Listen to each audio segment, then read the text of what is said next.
বিসমিল্লাহির রহমানির রহিম। হে সমস্ত মুসল্লিগণ, হে সমস্ত স্তরের ব্যক্তিগণ, আমি আপনাদের সামনে যে আলোচনাটি আজকে নিয়ে আসলাম, যে দেখুন, যে আপনি কখনো যে পানিতে ডুবে মরবেন না, আপনি কখনো লঞ্চ স্টিমার ডুবে মরবেন না, কখনো প্লেন ব্রাস্ট হয়ে মরবেন না, এবং আকাশ থেকে যে জিলিক মারে বা যে আমাদের একটা ভাষায় বলা হয়, আমাদের আঞ্চলিক ভাষায় বলা হয় ঠাডা পরেও মানুষ মারা যায়। তাহলে এই ঠাডা পরে আপনি কখনো মৃত্যুবরণ করবেন না, তাহলে এটা কি আমি গ্যারান্টি দিতে পারি? দেখেন, এটা গ্যারান্টি দেওয়ার ক্ষমতা আমার নেই, কিন্তু আল্লাহ কিন্তু এটার গ্যারান্টেড দিয়ে দিয়েছে। সেটা কি? যদি কোনো মানুষ আল্লাহকে শিরক না করে এবং আল্লাহর কিছু আইন আছে, আল্লাহর কিছু নির্দেশনা আছে, তো সমস্ত নির্দেশনা কিন্তু মানুষ মানতে পারে না, তবু চেষ্টা করে। কিন্তু দেখেন, যে আপনি যদি মনে করেন যে একটা মানুষ যদি তার মৃত্যুবরণের সময় হয়, তখন তার ভিতরে যে কোনো একটা জিনিস নাড়া মারে, যে কোনো একটা জিনিস জাগ্রত হয়, কিন্তু কখনো কেউ স্পষ্ট বুঝতে পারে, আবার কেউ এটা বুঝতে পারে না। তাই আমি বলবো যে অনেকের মনে আগাম দেয় যে আমার বুঝি সময় কম, মনে হয় আমি আর বাঁচব না। তবে যাই হোক, যে চেতনোক্ত মানুষ সে অবশ্যই বুঝে নিতে পারে, আর যে অচেতনোক্ত সে তার মনে পড়ে, মনে জাগে, কিন্তু সেটা খেয়াল করে না। তাই আমি বলবো, যদি কখনো কেউ দেখা যায় বুঝতে পারেন যে খুব ঝড় তুফান নামছে এবং আমার গন্তব্যে ফিরতে আমার হয়তো আধা বেলা লাগতে পারে, এর মধ্যে যেভাবে ঝড় তুফান নামছে, কোনো আত্মীয় স্বজনের বাড়ি নেই, কোনো এমন স্থান নেই যে কোথাও গিয়ে মাথা জায়গা করার একটা জায়গা আছে, এরকমও নেই, তখন এমন এক জায়গা দিয়ে আসছেন, দেখা যায় প্রায় মানুষ বন্দে ঘাটে বা বিভিন্ন স্থানে মানুষ সেই জিলকির ঠাডা পড়ে মারা যায় এবং শরীরটা সিদ্ধ হয়ে যায়। তো এরকম মৃত্যুবরণ হইতে আমাদের রক্ষা পেতে হলে, লঞ্চ স্টিমার ডুবে মানুষ মারা যায়, এখান থেকে রক্ষা পেতে হলে, এবং দেখা যায় প্লেন বাস্ট হয়েও মানুষ মারা যায়।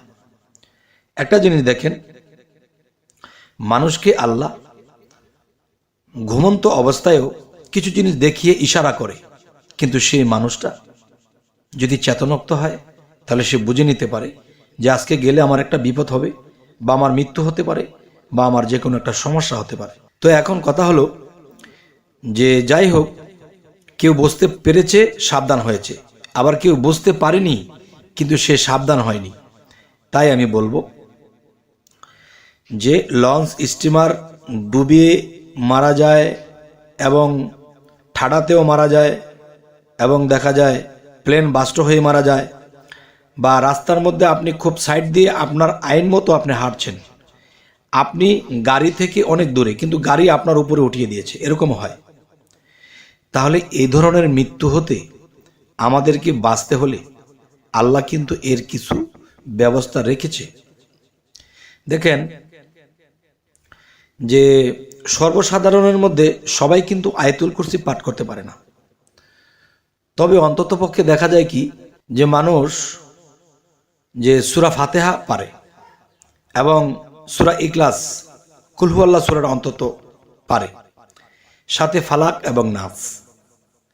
তাহলে সর্বপ্রথম 7 বার ফাতিহা, 7 বার ইখলাস এবং 1 বার ফালাক, 1 বার নাস, এটি পরে নিজের বুকে ফু দিতে হবে এবং হাতের মুষ্টির মধ্যে ফুঁক দিয়ে মাথা হইতে একেবারে পাতা পর্যন্ত মুছে দিতে হবে। তখন সকালবেলা যখন আপনি ঘর থেকে বের হয়ে যাবেন, তখন কি হবে? তখন আপনার আশেপাশে আল্লাহ তাআলা ফেরেশতা নিযুক্ত করে দেবে। দেখো, সে আমাকে স্মরণ করেছে, আমি এক, আমি অদ্বিতীয়, আমি জন্ম নেই না, আমি জন্ম দেই না। তাহলে সে স্বীকার করেছে এবং সে সিরাতুল মুস্তাকিম যেই ফাতিহা সূরাটির মধ্যে সিরাতুল মুস্তাকিমের কথা বলা হয়েছে, সে সহজ সরল পথের কথা বলেছে আমার কাছে। এখন সে যে সহজ সরল পথের কথা বলে এবং শয়তানের ওয়াসওয়াসা থেকে সূরা নাস, সূরা ফালাক এসব পড়ে যখন সে বের হয়েছে, তাহলে তার যেই রাস্তায় সমস্যা বা কোনো বিপদাপদ এসব হইতে তাকে রক্ষা করা আমার দায়িত্ব। হে ফেরেশতা সকল, সে সকালে পরে বের হয়েছে, তাকে সন্ধ্যা পর্যন্ত তাকে দেখে রেখো। আবার সন্ধ্যায় পাঠ করেছে, সারা রাত্র তাকে দেখে রেখো। তবে হে সমস্ত জগতবাসী, আজকের যে কথাগুলো, এই কথাগুলো খুবই মূল্যবান, কিন্তু আমরা এগুলো মানি না, যার ফলে বিপদগ্রস্ত হই। তখন আল্লাহকে বলি, আল্লাহ তুমি দেখলে না কেন? আল্লাহকে আমি স্মরণ করিনি, আল্লাহ আমাকে স্মরণ করেনি। একটি কথা বলা হয়, ফাজকুরুলি আজকুরুকুম আজকুরুলি ওয়ালা তাকফুরুন, যে আমরা যদি স্মরণ করি তাহলে আমাদেরকে স্মরণ করবে, আমরা যদি স্মরণ না করি তাহলে আমাদেরকেও করবে না।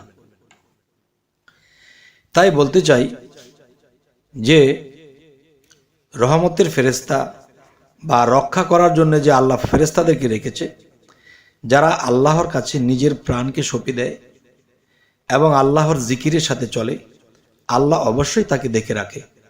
কারণ একটা জিনিস দেখেন, যে আমরা যখন ঘরে আসি বা ছোট ছোট বাচ্চাদেরকে যখন আমরা ডাকি কিংবা আমাদেরকে যখন ডাকে, একটা বাচ্চা মা বলে ডাকতেছে, মা, মা বলতেছে কি বাবা, কি বলো বাবা বলো, তাহলে সেই ছেলেটি কিন্তু একবার মা বলেছে, আর মা কি বলতেছে, বাবা বাবা বলো বাবা, 3 বার বলেছে। তাহলে আল্লাহ কিন্তু দয়াশীল, মায়াশীল। আমরা যখন আল্লাহকে এই সূরার মাধ্যমে আমরা যখন আল্লাহকে স্মরণ করে বের হব, তখন কিন্তু আল্লাহকে স্মরণ করেছিলাম একবার, আর আল্লাহ আমাকে বারবার স্মরণ করছে এবং ফেরেশতাদেরকে বলছে আমার এই বান্দার যেন কোনো অনিষ্ট না হয়। সুবহানাল্লাহ, আলহামদুলিল্লাহ। আমরা কেন অবাগার মতো এরকম হয়ে থাকি, দুনিয়াবি লোভ লালসায় মেতে থাকি, কিন্তু আল্লাহকে যে আমরা একবার স্মরণ করলে আল্লাহ যে কতবার আমাদেরকে দেখশন করে রাখে, কতবার যে আমাদেরকে স্মরণ করে রাখে যে এই বান্দাটি আমাকে স্বীকার করেছে, যে আল্লাহ এক, আল্লাহ অদ্বিতীয়, আল্লাহ জন্ম নেন না, আল্লাহ জন্ম দিন না, আল্লাহ অভাবহীন। এই যে কথাগুলো বলে বের হয়েছি, তখন আল্লাহ কিন্তু আমাকে বলে না যে সে আমাকে প্রশংসিত করেছে, আমাকে শিরকি মুক্ত করেছে, আমাকে নিয়ে সে ভালো কিছু সে ঈমান এনেছে। তখন আল্লাহ আমাদেরকে আপনাদেরকে দেখে রাখে। যাই হোক, আজকের এই আলোচনা এই জন্যই করলাম যে অন্ততপক্ষে আমাদের মৃত্যুটা এমনভাবে যেন না হয় যে আমরা জীবনে বেঁচে থাকলে হয়তো আল্লাহর ইবাদত করতাম, আরো ভালো কিছু করে যেতাম, কিন্তু দেখা যায় আমরা ওরকম কিছু করতে পারছি না। কেন পারছি না? যে দুনিয়াবি মেতে আছি, আল্লাহর নাম ভুলে গেছি, আর আল্লাহকে স্মরণ করছি না, যার ফলে আমাদের বিফল হয় জিন্দেগি। তো আজকের আলোচনা যদি আপনাদের ভালো লাগে তো অবশ্যই সাবস্ক্রাইব করে নিন, পরবর্তীতে যেন আপনাদেরকে ভালো ভালো আলোচনা নিয়ে এনে দিতে পারি। তো সকলে ভালো থাকবেন। আল্লাহ হাফিজ।